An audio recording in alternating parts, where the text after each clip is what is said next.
এটা আমি শখ করছি আজকে ঈদের দিন 3 দিনের দিন আমি হেলমেট পরবো না, যদি মামলা দেয় দিব। এটা ঈদের জন্য করছি, আর কিছু না, আনন্দ না। আজকে পরবো না, মামলা খাবো। আমরা এটা নিয়েই বেরিয়েছি, যদি আজকে মামলা দেয়, স্যাক্রিফাইস না করে মামলা দেয়, মামলা খাবো। আমার ওয়াইফ বলছে কানে দুল পড়লে তো হেলমেট পরা যায়। আমি 62 নং ওয়ার্ড কাউন্সিলর, যাত্রাবাড়ি থানা 62 নং ওয়ার্ড কাউন্সিলর। যদি আমি যাই অ্যাক্সিডেন্ট হই, সরকার আমাকে বাঁচাতে পারবো না।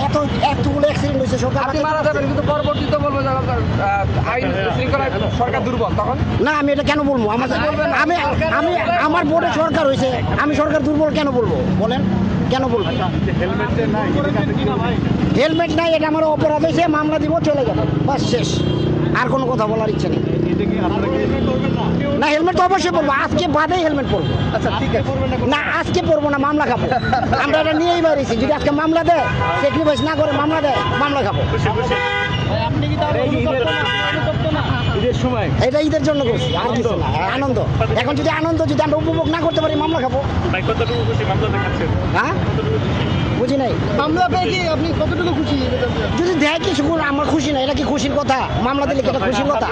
এখন যদি আমার স্যাক্রিফাইস করে তো ইচ্ছা ঠিক আছে, আর যদি স্যাক্রিফাইস না করে কিছু করার নেই। আমাদের এই ধরনের ভুলগুলা কেন হয় বলেন তো? আমাদের এই ভুল না, এটা আমি শখ করছি আজকে ঈদের দিন 3 দিনের দিন আমি হেলমেট পরবো না, যদি মামলা দেয় দিব, মামলা খাবো, কোনো সমস্যা নাই তো, নাকি?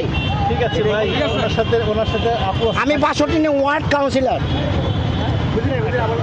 যাত্রাবাড়ি থানা 62 নং ওয়ার্ড কাউন্সিলর। আমি ইনশাল্লাহ হবো না, কোনো দল না, স্বতন্ত্র। হেলমেট করবেন না? না না না, এটা হেলমেটের কথা বারবার বলতেছেন। হেলমেট তো এটা আইনগত। এখন আজকে ঈদের দিন এই হিসাব করে আমি আজকে হেলমেট পরি নাই। আমার ওয়াইফ বলছে কানে দুল পড়লে তো হেলমেট পরা যায়। কাউন্সিলর হলে কি এই আইনটা লাগে তবে যে ঈদের দিন হেলমেট পরা যাবে না না, আইন তো আমার কাছে না, আইন তো সরকারের কাছে, আইন সরকার করবে। আপনি কাউন্সিলর হওয়ার পরে কি যদি হন এটা করবেন? না, এটা আমি করলে তো হবে না। একটা কাউন্সিলর তো সারা দেশ চালাতে পারে না, একটা কাউন্সিলর জাস্ট ওয়ার্ড চালাতে পারে। না, এটা কেন করব? এটা কেন করবো? এটা কি আইন? এটা তো বেআইনি। ভাই ঠিক আছে।